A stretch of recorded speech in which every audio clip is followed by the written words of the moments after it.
Ukraine is continuing to urge its allies to boost arms supplies after Russia made some advances on the front line. After months of what appeared to be a stalemate in the war, Ukraine withdrew its troops from the key eastern town of Avdiivka in the middle of February. Moscow says that it has since taken control of several villages around it. Ukraine is trying to plug its front lines and now has a new approach to mobilize volunteers. The DW's Sonia Falnikar went to meet some Ukrainians determined to help in the fight against Russia. An uphill battle, not just to keep fit, but to prepare for a very real one. Filip Avarenkov is an English teacher in Kyiv. He's decided to join the Ukrainian army. I've lost the meaning of my civil life. Civilian people die, like every day, and it's not a joke. Once a month I wake up due to explosions of Russian missiles bombing Kyiv. And in this case, learning programming or becoming a developer or creating a family, it feels like I'm lying to myself. Filip wants to become a soldier and help defend his country. He has no military experience, but says he's keen to learn. Instead of waiting for a draft notice that would assign him to a random military unit, Filip is charting his own path.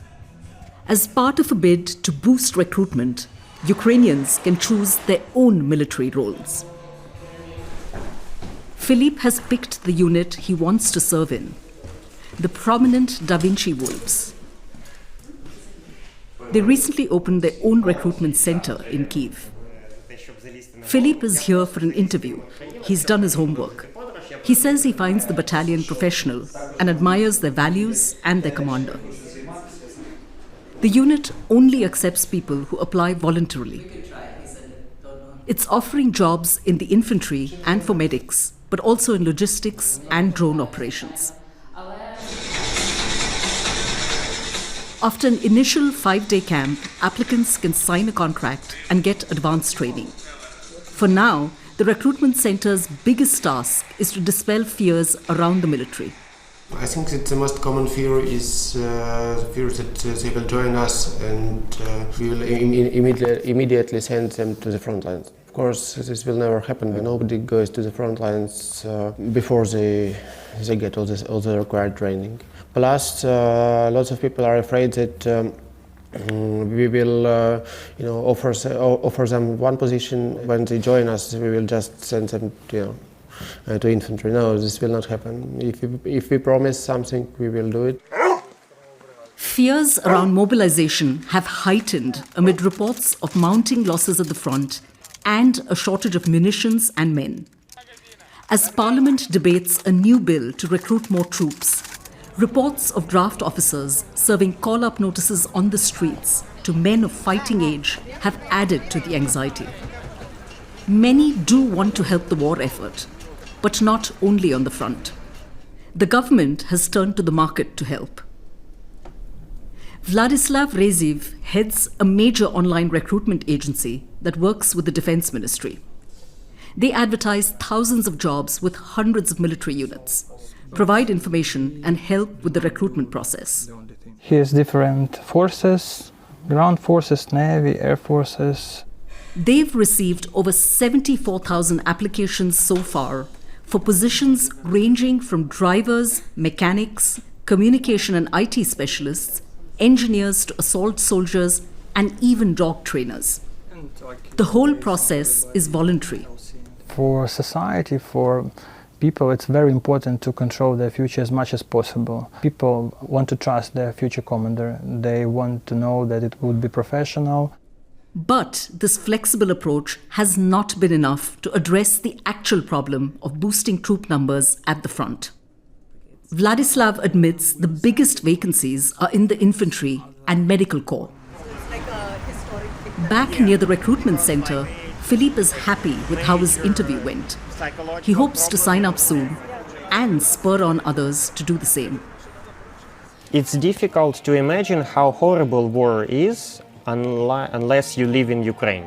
I want to encourage my friends with my own example that Ukrainian people have to join army, otherwise we will lose our country. Philippe says being able to choose the unit he trusts was the reason he volunteered. A soft approach that helped him make a hard decision. And for more on this story, we're joined by DW's Sonia Fonica from Kyiv, who filed that report. Sonia, can the approach that you outlined in that report make a real difference to the problem? Well, Gerhard, the recruiters that I spoke to said that this approach of allowing people to choose or apply for a specific job or a military unit, they say this is certainly helping to attract skilled and qualified Ukrainians who want to help the army, not necessarily at the front. It's also kind of helping to stop them from trying to evade the draft, which is also a big concern here.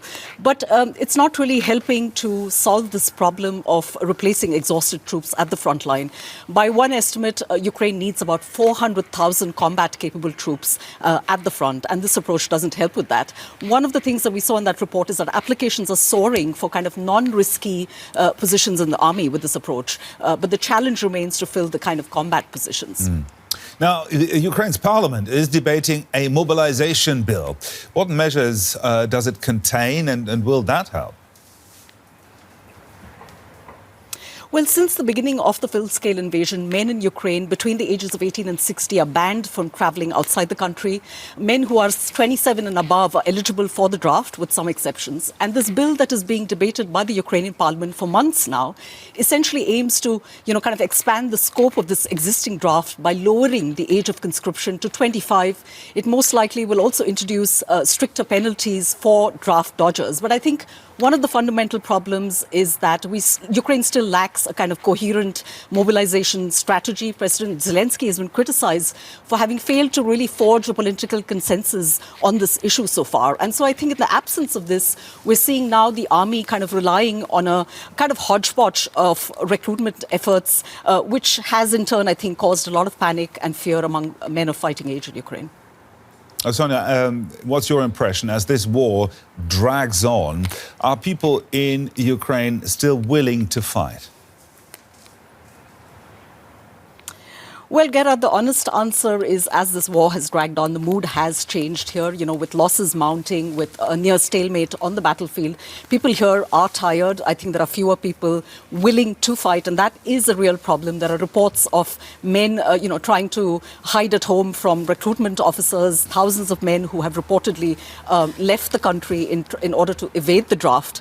And so this remains a big problem. What is also not helping in this case, of course, are reports of severe lack of ammunition and Western-provided aid and supplies and weapons to Ukraine, now also undermining the fight on the battlefield, endangering lives.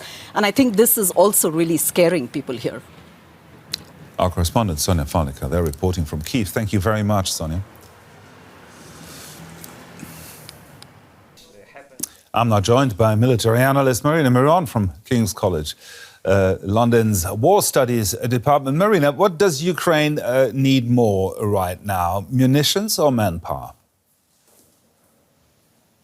Hello, Gerhard. Well, it's a difficult question to answer. I think Ukraine needs both, and probably the first thing they would need are munitions, because we know that the recruitment process requires also these people to go through training, and they need to be equipped. They need to be attached to specific units before they can be sent to the front lines. That takes longer. So in the shorter term, I think munitions would be number one. But of course, it's very difficult to say they need one thing more or the other. One thing doesn't exclude the other. Well, it seems like Ukrainians, on the whole, are not very keen to join the fight. Is that an admission that not everyone believes that this war can be won? Well, there are different reasons for this. And we have seen that Ukrainians were volunteering at the very beginning of the war, but now this war fatigue has set in. And as some Ukrainian military officials have pointed out, it's not just the belief that war cannot be won, it's also the fact that the president might be underplaying the situation on the ground, meaning that people who haven't been drafted yet do not feel the urgency to join in, meaning they probably think, well, if I wait long enough, it will be over. And this kind of information dissemination skews the picture and undermines the Ukrainians' will to join in, because they think, or a portion of them thinks, everything is going just fine on the battlefield even without me. Now, Ukraine's parliament has heatedly debated a bill that would expand mobilization, but it seems no one is willing to push that law across the finish line. What do you make of that? Well, the problems with that law have started already in December 2023, when General Zaluzhny was still occupying his post. And I think already at that point, the discussions regarding specific provisions when it comes, for instance, to punishments have made it very unpopular amongst the population. And there was this fear that this law could actually polarize the population. For instance, those who have high incomes and pay a lot of taxes would be exempt from the law. And so there is a lot of discussion, but now what we have to understand that the Rada will have to approve the law, and then the president himself will have to sign the law, meaning that he approves all the provisions in that law, including broadening the mobilization and increasing the punishments for draft dodgers, which would make it much more unpopular, given the fact that already now people are trying to escape the recruitment personnel on the streets. And there are a lot of videos from Ukraine where people kind of are learning tricks on how to do that. So it seems that it would further undermine the social cohesion inside Ukraine and possibly decrease President Zelensky's ratings even further. The military analyst Marina Miron there for us. Thank you very much, Marina. Thank you for having me.